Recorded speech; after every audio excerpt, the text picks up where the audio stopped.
हरे कृष्ण, राधे राधे। आज हम कार्तिक मास महात्म्य में अध्याय 5वें का श्रवण करेंगे। इससे पहले हमने बाकी के अध्यायों का श्रवण किया था। आप हमारे चैनल पे इनका श्रवण कर सकते हैं। और आप सबसे छोटा सा अनुरोध है, आपको ये कथाएं अच्छी लगे तो इसे लाइक करना ना भूलें। श्री गणेशाय नमः। 5वां अध्याय। प्रभु मुझे सहारा है तेरा, जग के पालनहार, कार्तिक मास महात्म्य की कथा करो विस्तार। राजा पृथु बोले, हे नारद जी, आपने कार्तिक मास में स्नान का फल कहा है। अब अन्य मासों में विधि पूर्वक स्नान करने की विधि, नियम और उद्यापन की विधि भी बताइए। देवर्षि नारद जी ने कहा, हे राजन, आप भगवान विष्णु के अंश से उत्पन्न हुए हैं, अतः यह बात आपको ज्ञात है। फिर भी आपको यथाचित विधान बतलाता हूँ। अश्विन माह में शुक्ल पक्ष की एकादशी तिथि से कार्तिक व्रत करने चाहिए। ब्रह्म मुहूर्त में उठकर जल का पात्र लेकर गांव से बाहर पूर्व अथवा उत्तर दिशा में जाना चाहिए। दिन में या सायकाल में कान में जनेऊ चढ़ाकर, पृथ्वी पर घास बिछाकर, सिर को वस्त्र से ढककर, मुंह को भली भांति बंद करके, थूक व सांस को रोककर मल व मूत्र का त्याग करना चाहिए। तत्पश्चात मिट्टी व जल से भरी भांति अपने गुप्तांगों को धोना चाहिए। इसके बाद जो मनुष्य मुख शुद्धि नहीं करता, उसे किसी भी मंत्र का फल प्राप्त नहीं होता।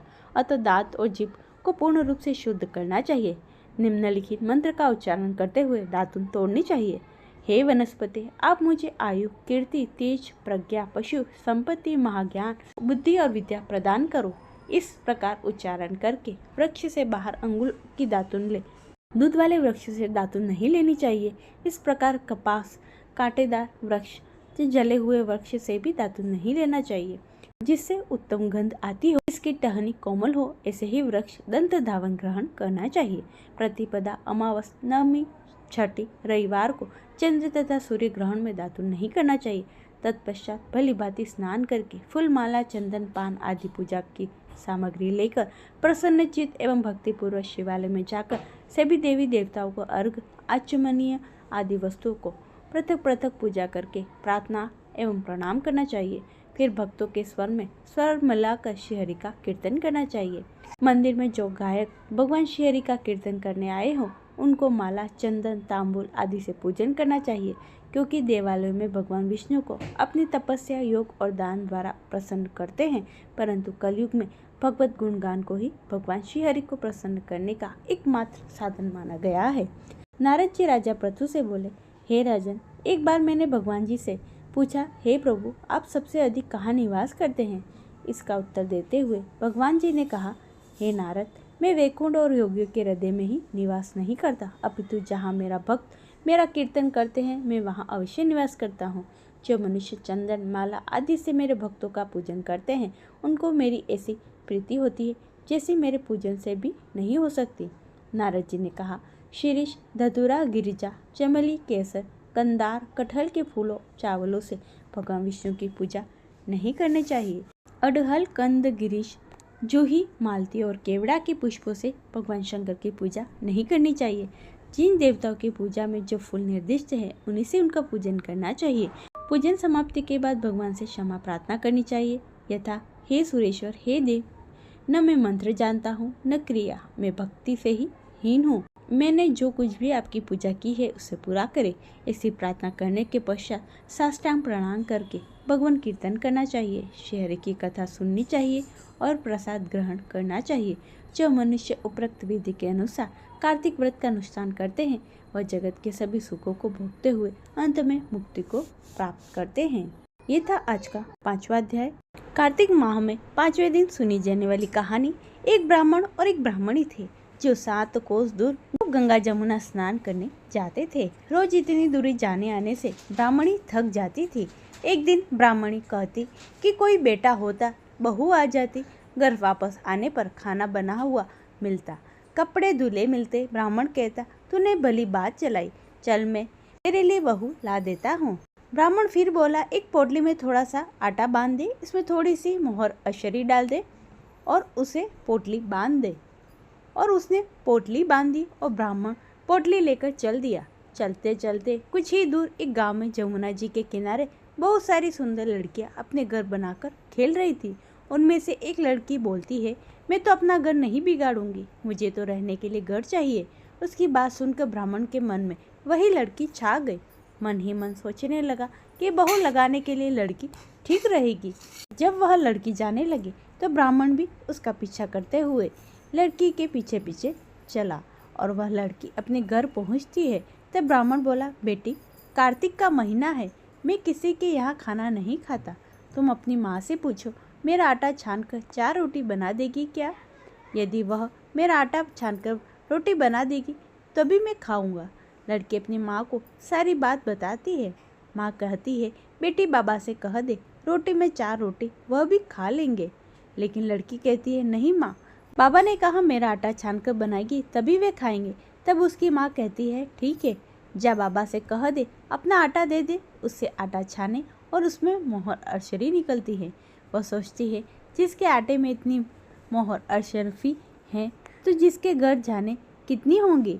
जब ब्राह्मण रोटी खाने बैठा तो लड़की की माँ बोली, बाबा तुम लड़की की सगाई करने जा रहे हो? बाबा बोला कि मेरा लड़का तो काशी बनारस पढ़ने गया हुआ है, लेकिन अगर तुम कहो तो मैं खान कटोरे से तेरी लड़की को ब्याह कर साथ ले जाऊं। लड़की की माँ बोली, ठीक है बाबा, और वह ब्याह कर लाया। घर आकर बोला, रामू की माँ दरवाजा खोल, देख मैं तेरे लिए बहू लेकर आया हूँ, आकर बहू का स्वागत सत्कार कर। ब्राह्मणी बोली, दुनिया ताने मारती थी, अब तुम भी ताने मार लो। हमारे तो 7 जन्म तक कोई बेटा बेटी नहीं है, तो बहू कहाँ से आएगी? ब्राह्मण बोला, तू दरवाजा खोल। ब्राह्मणी ने दरवाजा खोला तो सामने बहू खड़ी देखी। तब आदर सत्कार से बहू को अंदर ले गई। और अब जब ब्राह्मण ब्राह्मणी नहाने जाते तो बहू घर का सारा काम करके रखती थी, खाना बनाती थी और सास ससुर के कपड़े धोती और साथ में और रात में उनके पैर दबाती। इस तरह से काफ़ी समय बीत गया। सास बहू को सीख देती है, बहू चूल्हे की आग न बुझने देना और मटके का पानी खत्म न होने देना। एक दिन चूल्हे की आग बुझ गई। बहू भागी भागी पड़ोसन के घर गई और बोली, मुझे थोड़ी सी आग दे दो, मेरे चूल्हे की आग बुझ गई है। मेरे सास ससुर सुबह 4 बज के बाहर गए हैं और वे थके हारे वापस आएंगे तो उनके लिए खाना बनाना है। पड़ोसन कहती है, अरे तू बावली है, तुझे ये दोनों मिलकर पागल बना रहे हैं। इनका कोई बेटा नहीं है, ना ही कोई बेटी है। बहू बोली, ना आप ऐसा मत बोलो, क्योंकि इनका बेटा काशी बनारस पढ़ने गया है। पड़ोसन फिर बोली, अरे तुझे ये झूठ बोलकर लाए हैं, इनका कोई बेटा नहीं है। वो पड़ोसन की बातों में आ गई और कहने लगी, आप ही बताओ मैं क्या करूं? करना क्या है? जब सास ससुर आए तो जली फूकी रोटी बना देना, अल्लू पल्लू दाल बना देना, खीर की कलछी दाल में और दाल की कड़छी खीर में डाल देना। बहू पड़ोसन की सारी बातें सीख लेकर अपने घर आ गई और जैसा पड़ोसन ने बताया वैसा ही किया। सास ससुर घर आए तो भूखों का कोई आदर सत्कार बहू ने नहीं किया, न ही कपड़े धोए। जब सास ससुर खाना दिया तो सास बोली, बहू ये जली फूकी रोटी क्यों है और दाल भी अलूनी है? बहू पलट कर जवाब देती है कि आज यही खाओ सासू जी, अगर एक दिन ऐसा खाना खा लोगे तो तुम्हारा कुछ बिगड़ नहीं जाएगा, मुझे तो जीवन भर ही अनूठी रहना है। बहू की बातें सुनकर सास बोली, आज तो बहू ने अच्छी सीख नहीं सीखी है। अब बहू फिर से पड़ोसन के घर भागती है और कहती है, अब आगे बताओ मुझे क्या करना चाहिए? पड़ोसन बोली, तुम 7 कोठों की चाबी मांग लेना। अगले दिन जब सास जाने लगी तो बहू अड़ गई, मुझे तो 7 कोठों की चाबी चाहिए। तो ससुर कहने लगे, दे दो इसे चाबी, आज नहीं तो कल चाबी इसे ही देनी है। हम आज हैं कल नहीं, इसलिए चाबी दे दो। सास ससुर के जाने के बाद बहू ने कोठे खोलकर देखे तो किसी में अन्न भरा था तो किसी में धन भरा हुआ था, किसी में बर्तन भरे थे तो सभी में अटूट भंडार भरे पड़े हैं। जब बहू ने 7वां कोठा खोला तो उसमें महादेव जी, पार्वती, गणेश जी, पीपल पथवारी, कार्तिक के ठाकुर, राई दामोदर, तुलसी का बिड़वा, गंगा जमुना बह रही है, 36 करोड़ देवी देवता विराजमान है। वहीं एक लड़का चंदन की चौकी पर बैठा माला जप रहा है। यह सब देख बहू लड़के से कहती है, तू कौन है? लड़का कहता है कि मैं तेरा पति हूँ, दरवाजा बंद कर दे, जब मेरे माँ बाप आएंगे तब खोलना। सारा नज़ारा देखकर बहू बहुत खुश हुई और नाचती फिरने लगी। सुंदर वस्त्र पहन और सास ससुर का इंतजार करने लगी। उनके लिए 36 पकवान बनाकर रखे। सास ससुर जब वापस आए तब उनका बहुत ही आदर सत्कार किया, उनके कपड़े धोए, उनके पैर दबाए और बहू ने सास के पैर दबाते हुए कहने लगी, माँ जी आप इतनी दूर 12 कोस यात्रा करके गंगा जमुना स्नान करने जाती हो, थक जाती हो तो तुम घर में स्नान क्यों नहीं करती? बहू की बात सुन सास कहने लगी, भला गंगा जमुना भी घर में बहा करती है क्या? बहू बोली, हाँ माँ जी, बहती हैं, चलो मैं आपको दिखाती हूँ। उसने 7वां कोठा खोलकर दिखाया तो उसमें गणेश जी, लक्ष्मी जी, महादेव, पार्वती, पीपल पथवारी माता लहरा रही हैं, तुलसी जी लहरा रही हैं, कार्तिक के ठाकुर, राई, दामोदर, गंगा जमुना बह रही हैं, 36 करोड़ देवी देवता विराजमान हैं। वहीं तिलक लगाए चंदन की चौकी पर एक लड़का माला जप रहा है। माँ ने कहा, तू कौन है? लड़का बोला, माँ मैं तेरा बेटा हूँ। बुढ़िया फिर बोली, तू कहाँ से आया है? लड़के ने कहा, मुझे कार्तिक देवता ने भेजा है। बुढ़िया कहती है, बेटा ये दुनिया कैसे मानेगी, कैसे जानेगा कि मेरा गर्दनी, क्या जानेंगी देवरानी जेठानी, क्या जानेगा मेरा अगल बगल पड़ोस की तू मेरा बेटा है। बुढ़िया ने विद्वान पंडितों की सलाह ली तो वो बोले, इस पार बहू बेटा साथ खड़े हो जाओ और उस पार बुढ़िया खड़ी हो जाए। बुढ़िया ने चाम की अंगिया पहनी थी, छाती में से दूध की धार निकले, बेटे की दाढ़ी मुझे भीगे, पवन भागी से गठजोड़ा बंधे। तो जब जाने की यह बुढ़िया का ही बेटा है, उसने ऐसा ही किया। चाम की अंगिया फट गई, छाती में से दूध की धार निकली, बेटे की दाढ़ी मुझ भीग गई, पवन पानी से बहू बेटे का गठजोड़ बन गया। ब्राह्मण ब्राह्मणी की खुशी का पार न रहा, वे बहुत खुश हुए। कार्तिक के ठाकुर राय दामोदर भगवान ने जिसे बहू बेटा उसको दिए वैसे सभी को देना, सबकी मनोकामना पूर्ण करना। बोलो कार्तिक देवता की जय। ये था कार्तिक महात्म्य का 5वां अध्याय और कार्तिक मास की 5वीं कहानी। आशा करती हूँ आपको अच्छी लगी होगी। इसे लाइक करें, चैनल को सब्सक्राइब कर ले और कमेंट में जय श्री कृष्ण लिखना ना भूले। सभी भक्तों को प्रेम भरा राधे राधे।